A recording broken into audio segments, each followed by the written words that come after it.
9 বছর হতে চললো বিয়ের, এখনো তো একটা বাচ্চার মুখ দেখাতে পারলে না। 9 বছর হতে চললো বিয়ের, এখনো তো একটা বাচ্চার মুখ দেখাতে পারলে না। কেন পড়ে আছো আমার বাড়ি? চলে যাও, তোমার মুখটাও আমার দেখতে ইচ্ছে করে না।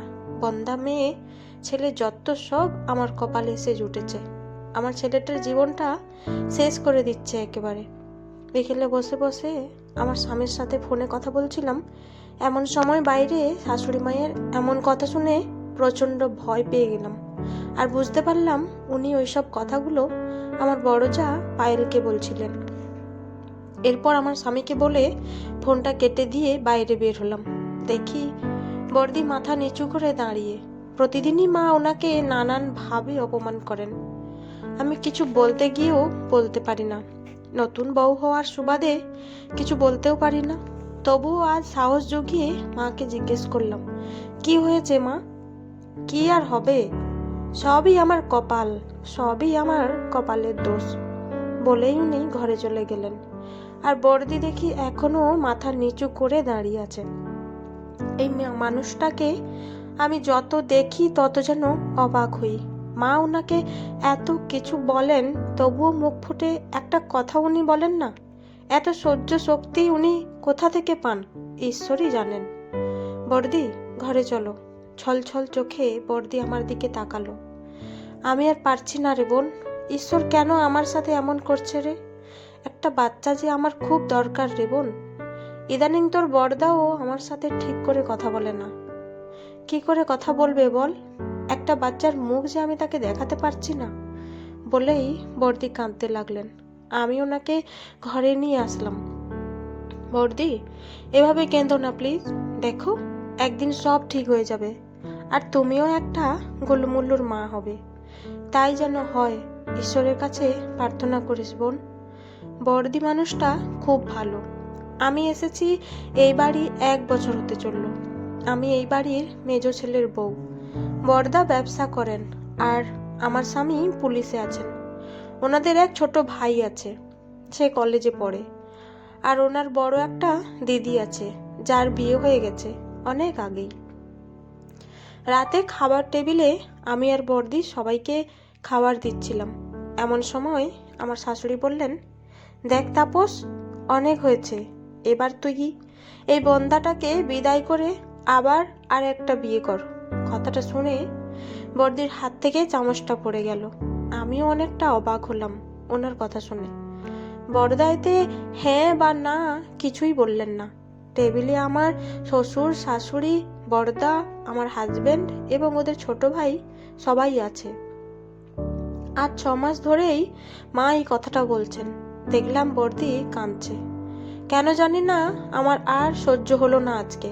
শেষমেশ শাশুড়ি মাকে বলতে বাধ্য হলাম, সম্পর্কের ক্ষেত্রে কি বাচ্চাটা খুবই জরুরি মা? একটা বাচ্চা হচ্ছে না বলেই কি আপনি বর্দির সাথে এমন ব্যবহার করেন?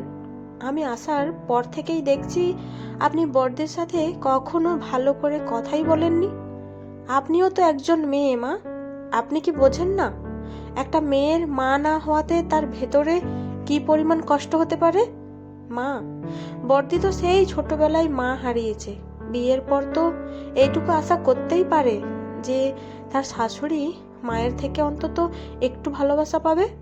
কিন্তু মা, আপনি কি কখনো বর্দিকে একটু ভালোবাসা দিয়েছেন? সেই বিয়ের পর থেকেই আপনি বর্দির সাথে খারাপ ব্যবহার করেন, কারণ উনি গরিব বাড়ির মেয়ে, বাবার টাকা নেই, কোনো কিছু আনতে পারে না।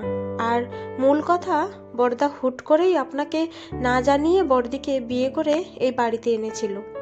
মা, প্রতিটা মেয়েই তো অনেক স্বপ্ন নিয়ে শ্বশুর বাড়ি আসে সংসার করতে, কিন্তু এসে যদি সে দেখে যার কাছ থেকে সে মায়ের ভালোবাসা পেতে চায় সেই তাকে সহ্য করতে পারে না, তাহলে তার কষ্টটা কতখানি হতে পারে আপনি বোঝেন?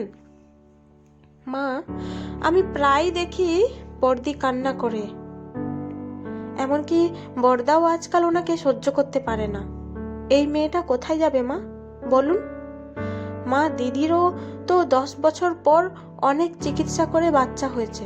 কই, ওনার শাশুড়ি তো ওনাকে এগুলো বলেননি কখনো, বরং উনি নিজেই দিদিকে নিয়ে ডক্টরের কাছে গেছেন, ওনাকে সাহস দিয়েছেন। আপনি কেন তার বিপরীত হচ্ছেন? দিদির সাথে এমন কিছু হলে আপনি মানতে পারতেন? যদি দিদিকে ওরা এই বাড়িতে ফেলে যেত, দিদির হাজবেন্ড যদি আবার বিয়ে করত, আপনি পারতেন নিজের মেয়েকে এমন একটা পরিস্থিতিতে দেখতে? বড়দিকে কেন এমন একটা পরিস্থিতির সম্মুখীন করছেন মা? ওনাকে কি দিদির জায়গায় বসানো যায় না মা? দিদির যদি বাচ্চা না হতো তাহলে কি আপনি পারতেন নিজের মেয়ের এই কষ্টগুলো মানতে, যে কষ্টগুলো আপনি বড়দিকে দিচ্ছেন? এক নাগাড়ে কথাগুলো বলে আমি মাথা নিচু করে ফেললাম। আমার শ্বশুর মাথায় হাত দিয়ে বললেন, তুমি একদম ঠিক বলেছ মা। আমি তোমার শাশুড়িকে কম বোঝাইনি, কিন্তু সে তো বুঝতেই চায় না। দেখলাম মা ছলছল চোখে তাকিয়ে বড়দির কাছে গেলেন। হয়তো মানুষটার অনুতাপ হচ্ছে। তারপর বললেন, সত্যিই হয়তো আমার ভুল হয়ে গেছে মা। আসলে আগের দিনের মানুষ তো, আমি এত কিছু ভাবিনি। আমায় ক্ষমা করে দিস মা। বলেই উনি ঘরে চলে গেলেন। দেখলাম বড়দাও ছলছল চোখে বড়দির দিকে তাকিয়ে আছে। আমার স্বামীকে ইশারা দিয়ে ঘরে যেতে বললাম। অমিত বুঝতে পেরে ঘরে চলে গেল। ওনাদের একটু প্রাইভেসি দরকার। মান অভিমানের পালা ভাঙার সময়টা হয়তো এখনই। আমার স্বামী বললেন, ওয়াও, আমার বউ এত কথা বলতে পারে। আমি তো ভাবতাম কথাই বলতে পারে না।